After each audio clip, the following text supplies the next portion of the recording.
Hi, everybody. Welcome back to my YouTube channel, Politics with Sherry Jacobus. Thank you for subscribing. And if you're not yet subscribed, you like what we do here, help me out and hit that button. So, under the header of Will Republicans ever learn their lesson? I know that's sort of evergreen. I think it's important to know. I want to talk a little bit about Republican and women and the women's vote and Democrats. All right. Um, I got some numbers here for you. In Tuesday's election, women aged 18 to 29, young women, 81% voted for Mamdani in New York City. In New Jersey, 80% of women in that age group voted for Mikey Sherrill. And in Virginia, 78% of women in that age group voted for Abigail Spanberger. Okay. So over on Facebook, I'm still Facebook friends with a lot of my old Republican former friends and colleagues because I was a Republican for so long. Well, not for 10 years, but anyway, one of them, a relatively high profile guy. No, I'm not going to say his name, but he was lamenting the tokenism, his word, tokenism of Mamdani in New York for having his transition team, his top team, not transition, his top team for this. It is 5 women. It's all women, and he called this tokenism, like he's trying to make a point. And so I shared that with my own note, and I said, if it was 5 guys leading a team like this, you wouldn't blink an eye. You wouldn't blink an eye. Are we still doing this in 2025? I mean, it's insane. It's insane. If Tuesday was definitely, I mean, the women, it's not just the women's votes, the women's candidates, female candidates that won in Virginia. Abigail Spanberger made history by being the first female governor of the state, and she flipped the seat. Okay, we had a female governor elected in New Jersey. We had female candidates up and down the line winning. And then you show that young women, how they voted.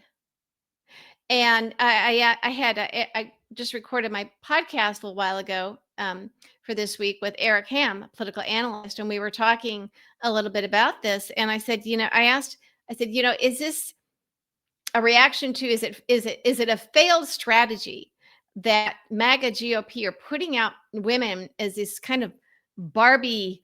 I don't know, when you see the the Erica Kirk thing with the pleather pants and that whole blonde Barbie thing going on, and you've got, remember Kayleigh McEnany? She's at Fox News now. That same thing, this look and the cross and everything. And it's also phony and so retro, like they're taking us back to the 1950s. And then you've got Carolyn Levitt, same thing, this idiot at the lectern in the White House press briefing rooms. And this call, I mean, they want women to be barefoot and pregnant. They're pretty open about it now. They want white women anyway to have more babies. They want to give financial incentives to spit out more babies and skip that whole college thing, And I'm wondering if maybe Tuesday is a big F for failure for Republicans on this. And will they tone it down? Will they rethink this? I mean, how, we're heading into this midterm election year and this shtick just ain't working. And we see all the bots and trolls, especially on Twitter, these fake bots and troll accounts pretending to be these Christian MAGA Republican women, for God and country, while they call you the C word and a few other things. I mean, it's fake. So this clear agenda on the part of Republicans to hurt and harm women, it's getting worse. And like they didn't learn anything. So again, to look at Mamdani's team now that are going to be taking him for the next few months as he enters the mayor's office, they're women. And again, if they were all men, you wouldn't blink an eye. You wouldn't blink an eye.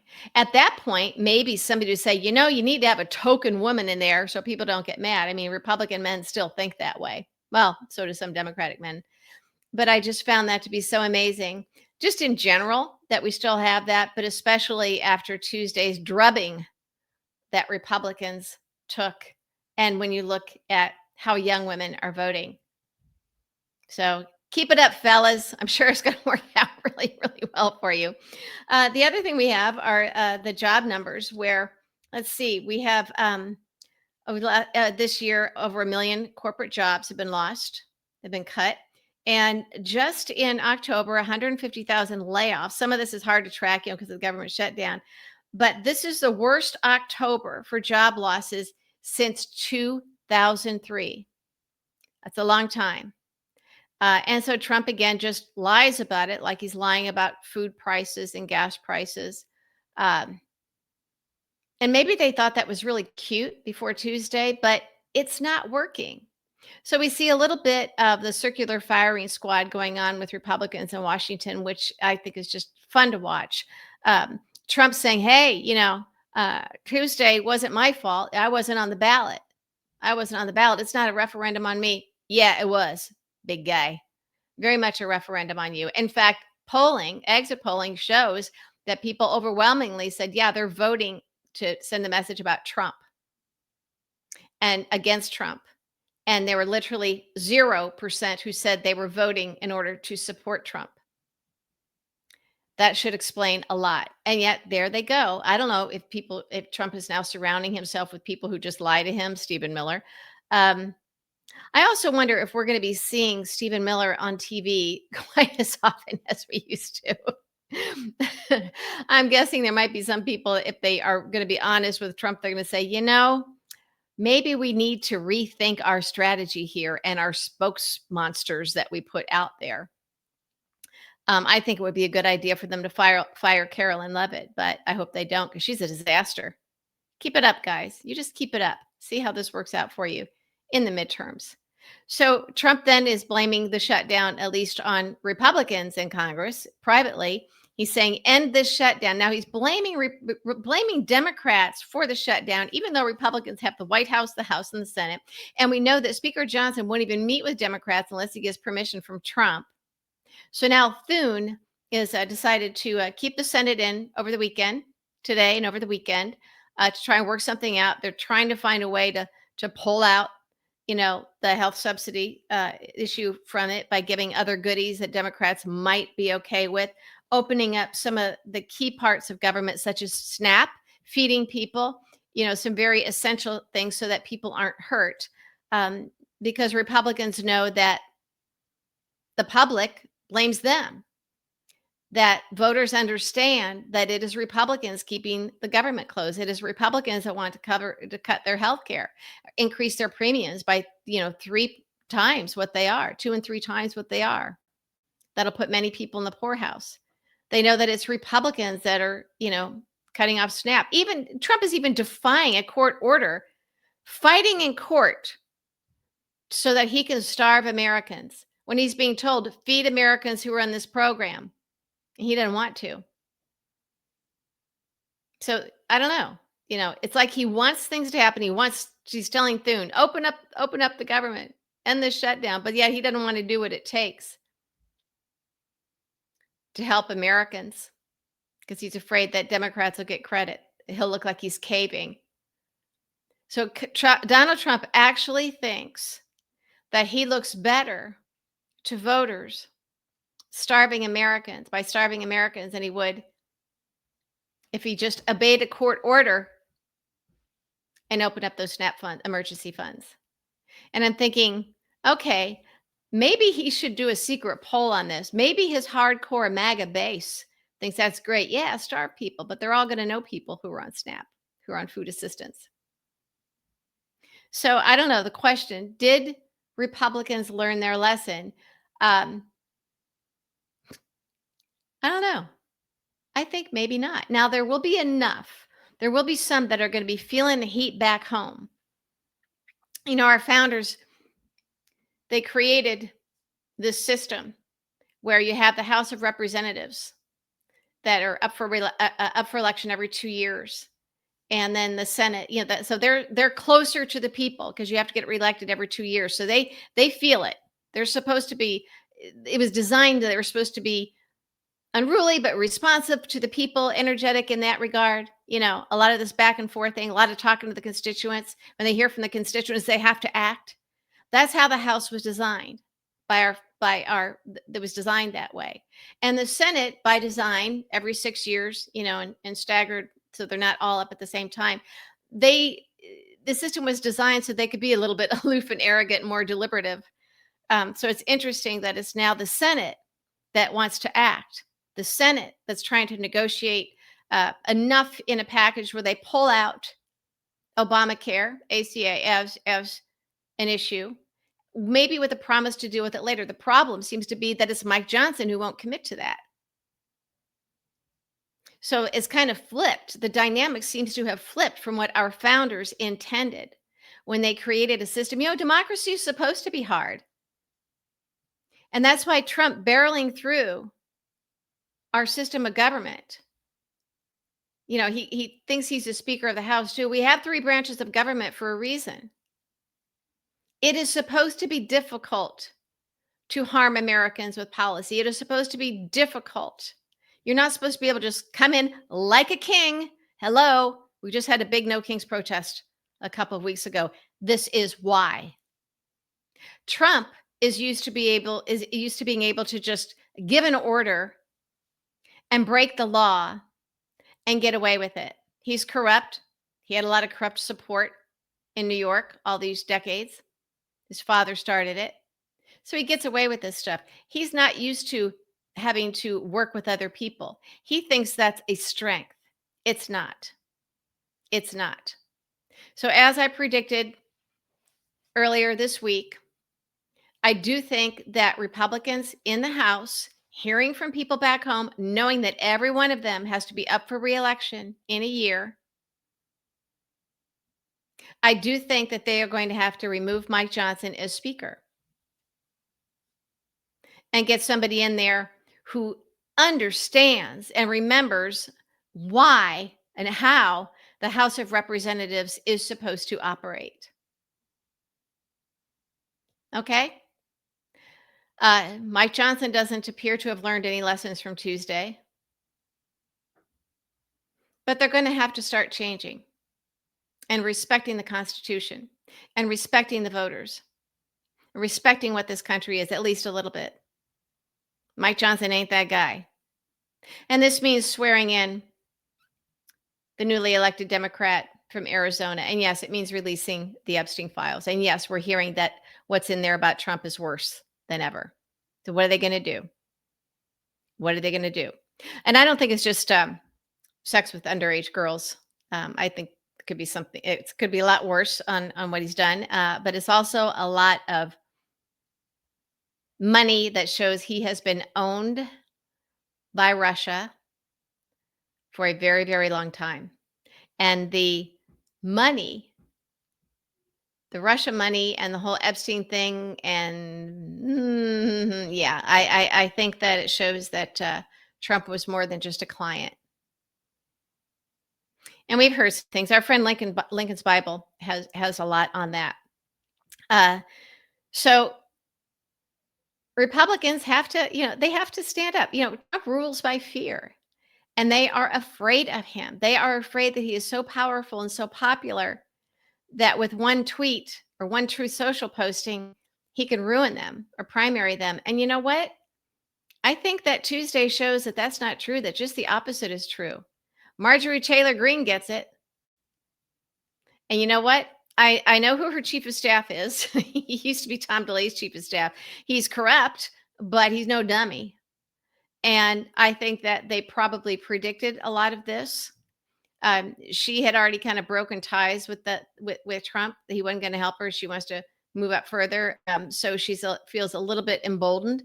She has a safe seat, I guess.